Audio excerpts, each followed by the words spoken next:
ومن يقول لا تعملون فتنة، الفتنة تصدر من بلدانكم.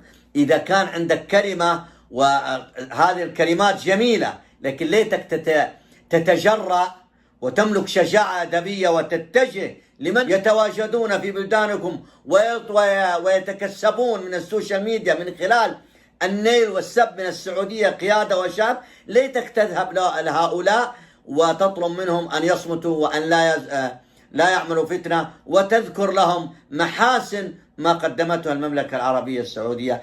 أما إن والله لدفعنا عن بلدنا، يجينا واحد يتفلسف عنه يقول لنا يا أخي إحنا واحد، إحنا إخوة، ما يصير. لا تكون أنت تزرع الفتنة. الفتنة نائمة، لعن الله من أيقظها.